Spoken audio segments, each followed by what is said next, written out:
In Duitsland word die legende vertel van die skatryk koning wat sterwend was aan 'n seldsame siekte, waarin nie een van sy dokters iets kon doen nie.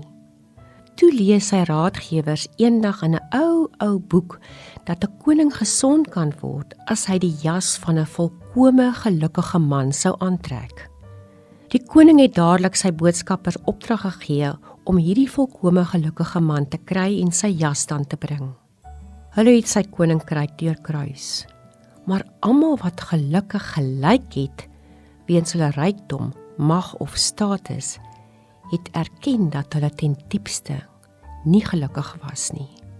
Uiteindelik het hulle in 'n eenvoudige huisie diep in die hart van die pragtige woud op 'n brandarme man afgekom.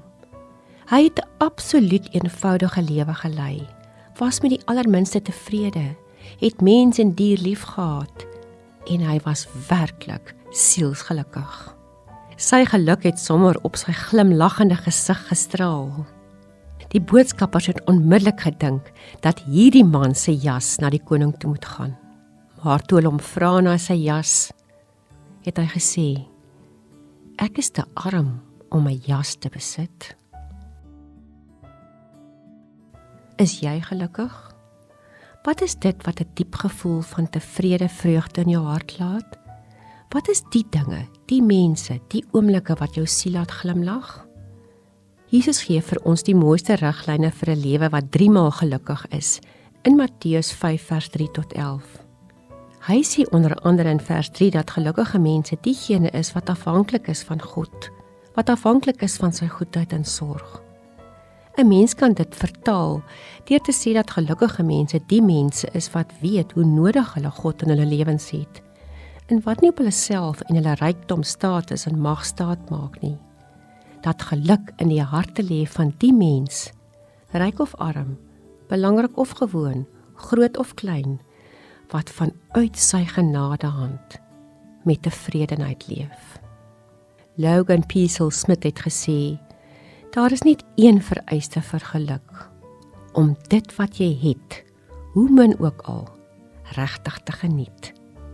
En slegs die wysste mense ken die geheim, en hulle is dikwels nie ryk nie. Kom ons bid hieroor.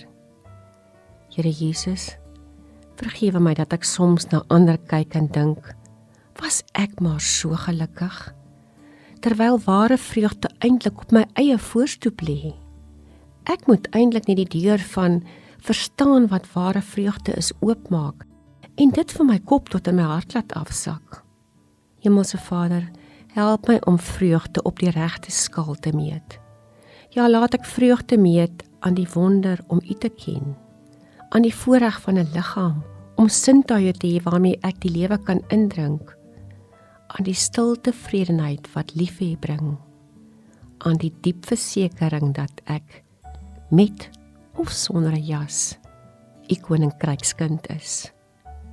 Here, vandag verklaar ek myself U gelukskind. Amen.